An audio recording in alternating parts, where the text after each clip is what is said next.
Seven Dragon Radio. I'm here with my very special guest today. She's a very young and talented author, and we're talking a little bit before the show, and I'm going to have her pronounce her name because I can't get it right today. So if you can, my darling. Hi, everyone. My name is Shoille Banerjee. Yeah, see, I would never get that in a million years. But you're 19 years old. You have this wonderful book out. It's called Something. What inspired you to write this? Yeah, well, first of all, thank you so much for having me, Melissa. I really appreciate this opportunity to talk about my book and the greater good. My novel, its most prominent theme is mental health, and what inspired me to write it is when I was in high school, when I just got into high school, when I was 14 years old, I noticed that there were a lot of people around me succumbing to the pressure of school, or they were having family problems, and that was like nothing I experienced, because fortunately I come from a great family and I have a great support system, but some of these people didn't. And so I thought that, hey, I have always loved writing. I've written poetry, I've written other stories my entire life, so why not bring light to this issue in the way that I knew best, which is writing. Mm-hmm. Now, that's a wonderful thing, because I can tell you, growing up in my family situation and in my high school, this is 20-some years ago, suicide and depression and stuff with kids was escalating back then. Now it's astronomical what we're seeing. Yeah, you're so right. And I mean, it's absolutely heartbreaking. I'm not a therapist or a doctor, but I thought, why not do what I know best, which is writing? And I really want these people to be able to understand that it's okay not to be okay. And you're so right. The suicide and mental illness rates are off the charts right now. So I hope that my novel will help facilitate this conversation. Well, it's great because May is Mental Health Awareness Month. So it's great to have you on the show right now. I wish we could have done this earlier in the month to have it dedicated for the month. But at the same time, we need to be able to talk about this. I mean, neither one of us is a licensed anything for mental health, but we will advocate for it because there has to be change. Yeah, definitely. I mean, I'm fortunate enough to not have any of these debilitating mental health issues. So I think what I can do is help other people get through it and help other people get the help they need. Right, and help does not mean you have to go to a doctor. Help can be talking to your best friend, open it up to someone you trust, a teacher, sometimes a doctor, a best friend, a sibling, a cousin. Talking about what's going on is the first step to, one, admitting you have a problem, and two, getting help to move past it. If we keep these things inside, you're never going to get better. Yeah, you're so right, Melissa. And that is true. That is one of the biggest misconceptions. Getting help does not mean that you necessarily have to get a doctor. It can definitely mean just talking to your friends or someone you're comfortable with about what's troubling you. Right. We have so many resources. Okay, Facebook is a great place because you have support groups in Facebook. No one's there to judge you if you're in the right group. Yeah, definitely. You will find your people. Mm-hmm. And sometimes having a group of people, your village, let's call this a village, because no one suffers from mental illness alone. There's thousands of people worldwide, even millions. I don't know. I don't know the statistics. But there are groups, and sometimes talking to a group, you find you're not alone. It's okay to be not okay, but you're not alone. Yeah, definitely. You have to really Know yourself and know when something is wrong, when you don't feel like yourself, or when something feels off. And when you say it's okay not to be okay, I couldn't agree more. You shouldn't always be expected to keep this facade that you're happy all the time and that everything is wonderful and swell and great when it's really not, especially in this time during this pandemic. Exactly. You don't have to put on that face goes, oh, I'm smiley today, so I'm happy. No, you don't have to do that. I mean, I've done it for years. Put on this fake smile and pretend to be okay. It wasn't until I found help to find out what was wrong that I was able to really start smiling for the first time. Yeah, and I can confidently say that I don't know your specific situation, but it's not always easy getting help, but it's always worth it, I would say. Oh, it is. To say, hey, I don't know what's wrong with me is the hardest words you'll ever say. Or, I need help. Those are the hardest words that people will say. But it's so worth it. You don't have to suffer alone, and you don't have to suffer. Yeah, exactly. There is always someone willing to open their doors and arms to help you. And that is a beautiful thing. And no, it may not be easy. In fact, as you mentioned, it will probably be the hardest conversation you have. But it's always worth it when you realize that not everything has to be terrible all the time. Exactly. I mean, I was just talking to, this transcends decades, but I was just talking to a author, I think it was last month or so. He just wrote a book on a young person. They were 17 years old, took their own life 40-some years ago. This is well before social media. This is well before anything. And he wrote a book about their life, their experiences. Then he has one that was for the early 90s.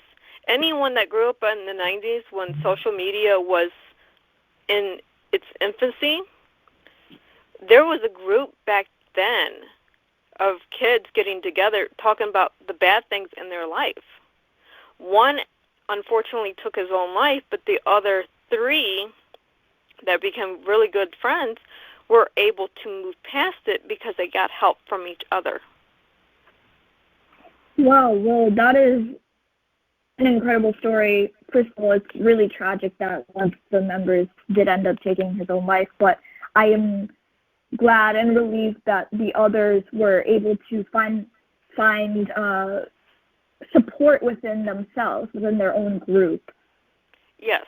I mean, it is possible. I mean, it's not going to be an overnight thing. It's not going to be, especially if you're living at home and whatever the problem is stemming from home, it's not going to be an overnight fix. You're going to have to stick it out until you're 18 or, unfortunately, get the government involved.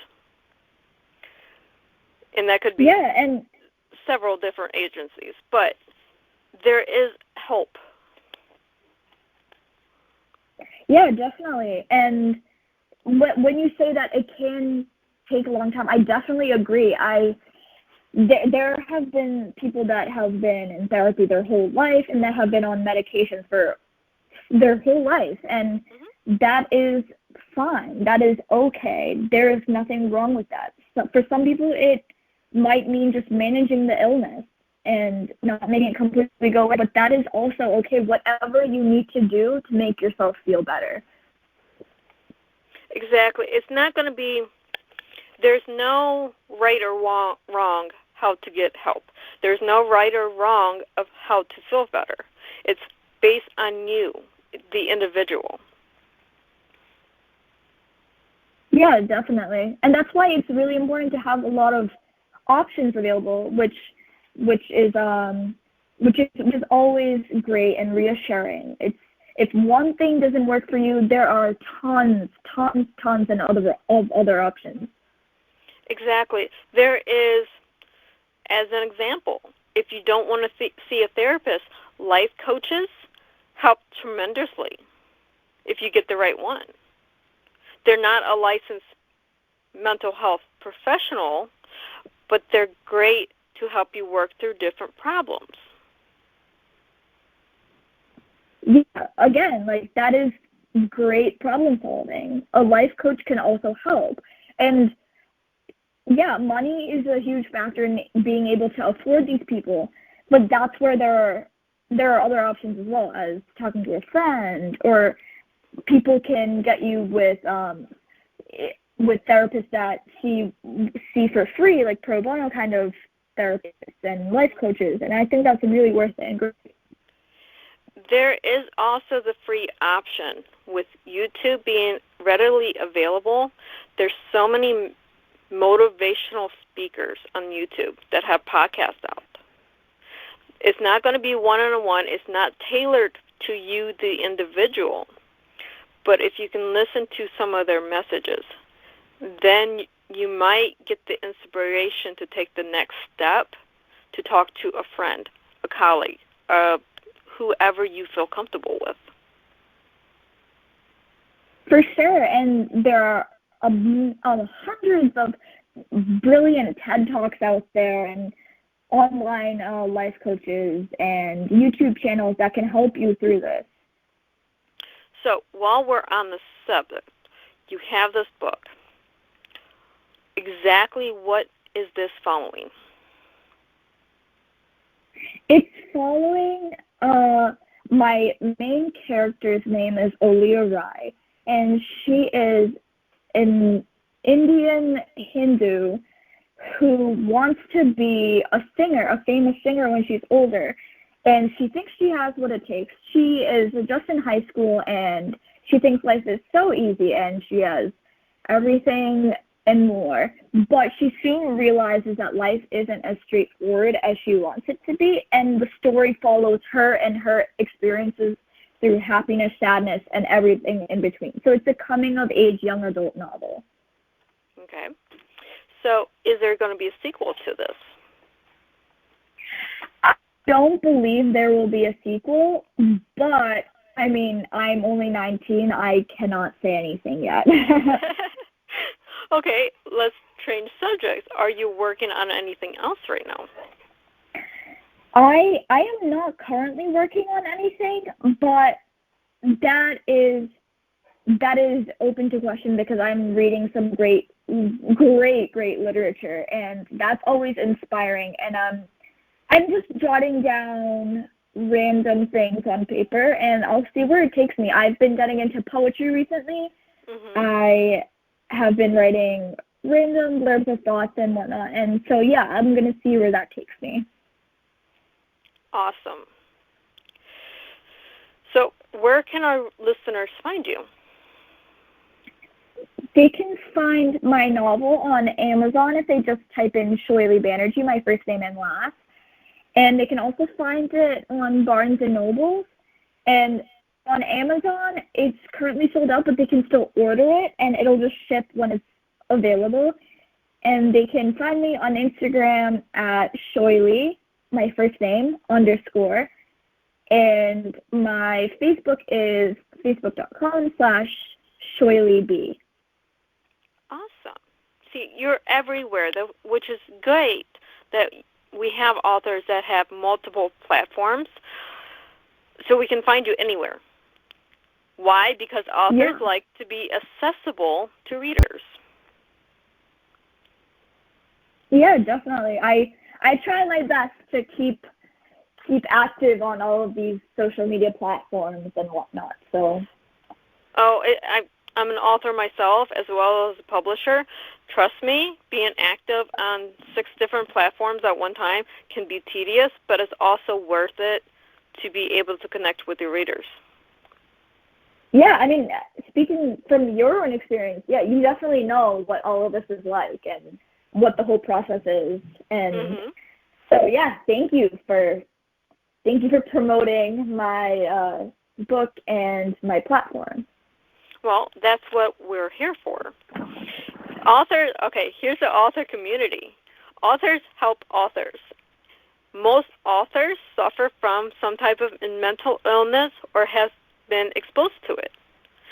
This is our way to work it out. This is what authors do. This is why when you find my show, I have so many self-help authors on my show, or those that promote mental illness in a way to get help, because it's so important to us as the author, as the publisher, and also to get readers to get help. Yeah, definitely. That is, I guess, what we would call as authors the beauty of being an author and a writer. We get to control the narrative, and we get to open conversations that may not have been previously talked about. And you know what? We need to give ourselves more credit, and I'm proud of us. We do need to give ourselves more credit, because how many books are out there that the reader has gone back to the author and said, oh my God, you just saved my life? I hear stories like this. I mean, I'm a fantasy author. I'm not something that writes about mental illness or something like this, but at the same time, I hear stories all the time. When you pick up a book, it changes your life. Yeah, and that is the most beautiful. I mean, I can't even, it's ironic because we're authors, but I can't even put this into words how beautiful that feeling is. I actually got a direct message on Instagram the other day that was saying, from someone that said, you have inspired me. It was this very, very long message that said, you have inspired me to get help, and thank you so much for posting this and writing a book about this. And I just cried. I just thought, oh my gosh, that is the most beautiful message I've ever received, and this is why I do what I do. Exactly. We get this so much as authors, and the feeling that you're helping someone is a feeling like nothing else in the world. You can be having a bad day as an author. You get a message like that, and the entire world that you live in just turned around. Right, and it doesn't, like, you mentioned you're a fantasy writer, but it doesn't matter, because that book can become someone's world. The fantasy world that you've created can become someone's world, and that is just so beautiful and wholesome. Exactly. You can give them an hour or day to escape to another world, and sometimes that's all they need. Just escape for a little bit. Definitely. And I mean, it's so hard writing fantasy, and I mean, that's why I haven't written it yet, because I'm scared that I won't do a good job. So that is amazing that you have taken the initiative to write that, to construct someone else's world and give them the imagination. And I think that's wonderful, and I think people will appreciate that. Well, I appreciate that you appreciate it. But no, I love working with authors like you, because you're bringing subject matter that needs a dialogue. We see the tragic on the media. We see what was a few months ago, a 9-year-old committed suicide. Like, this is the stuff that needs to stop. We need to be able to empower our young. Like, this is happening younger and younger and younger. This is ridiculous at this point. But yeah, I mean, something going on with our young that needs to be addressed. If we can figure out what that is as a society and address it, would be great. Yeah, and you mentioned, I'm remembering the child that died by suicide, and yeah, he was 9, or it was a male, correct? Yes. Yeah, I just think that's absolutely heartbreaking, and I mean, I don't even know what to say about that. I can't imagine what was going through his mind at 9 years old. I mean, I don't know. He was braver than I'll ever be, and wow. I mean, my heart is broken. Yeah, I can almost get into that mindset as someone that was bullied in school in 6th grade, and I can get into that mindset, but at the same time, there are warning signs if you look hard enough or you know what to look for. Us as parents, I mean, you're not a parent. You're not 19 years old. I'm a parent. I look for warning signs not only for my daughter, but her friends, because I want to be there if they need to talk. We need to have that dialogue with our kids. Right, and I think that's a wonderful, wonderful thing that you're doing, that you are being there for your daughter, that you're letting her know that you're available to talk if she needs to, and that you are here if she needs anything. And that is, I know she appreciates that, and I know that she's so grateful for that, because that is what she needs, and you are there for her. Mm-hmm. We have, in our house, we're a very close-knit mother-daughter household. But there's a fine line between being a parent and being a friend, and sometimes you have to shuck the shell of being a parent to be the friend that your child's needing, so they'll open up to you. Yeah, and I mean, I'm, again, as we mentioned, I'm not a parent, but I can imagine that it is hard. It is difficult to draw that line that you just mentioned, and determining what is right and what is wrong, and when it's appropriate to cross this line and just say, hey, I don't care about what the norm is. I want to be there for my daughter. Right. And as parents, we're given the freedom to know what is right for our household. I mean, it may not make sense to society, really, but it works for our household. So stop listening, do what's best for your house, your children, your family, and let's have this open dialogue, because we need to get the help for the kids. We need adults to get help, but we really need to watch our kids. Yeah, definitely. And I think I'm really grateful that you are internalizing that. And as a mother especially, I mean, how old is your daughter? She is 17. Okay, yeah. So this is the time for her that she could be going through all of this. But I am so happy that you know that this is the case, and she could be going through it. And I know that she is in good hands, because she has a mother that is opening this conversation and dialogue. Yes, my daughter, she knows she's autistic. So even though she's 17, she's social mentality of a 7-year-old with an academic mentality of a college student. But at the same time, she's known from a very young age, Mommy's here for me. I can go to Mommy for anything. And we're working out. That's great. That's great. That's really wonderful. And I'm so happy that she knows she has you. I mean, that's the best gift as a mother I could give her, was someone to talk to. Yeah, we go through the whole parent thing with discipline and chores and all this other stuff, but at the same time, she knows she can come to me. I'm not going to judge whatever she's saying, because I understand from my past how to help her. Yeah, that really is wonderful. I mean, that is an inexplicable joy. But I thank you so much for being on the show. I thank you so much for having this open dialogue, because it's much needed.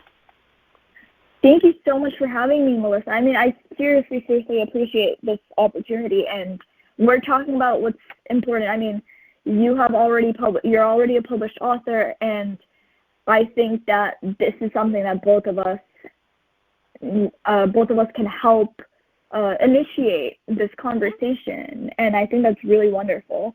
So thank you. No, thank you for letting me have this conversation, because like I said, if it wasn't for authors like you and books like this, these dialogues, these things that we need to talk about, would never be said. And that's sad. Right. So I guess it is up to us. And, you know, it's hard, but it's always worth it. Very true. And again, for our listeners, if you need help, reach out. There's so many platforms. I mean, reach out to an author and talk. One, we may not know your experience, but we can give you fantasy advice. Fantasy advice works a lot better than real advice. But we're here for you. Reach out to a community on Facebook. Reach out to your parents, your neighbors, whoever you need, especially right now with this lockdown. No one's mental health right now is great. I'll give you that right now. But we're all true. So, again, thank you. Yeah, thank you for having me again. And have a wonderful, wonderful day. Thank you. You too, Melissa. Take care. You too. Bye-bye. Bye.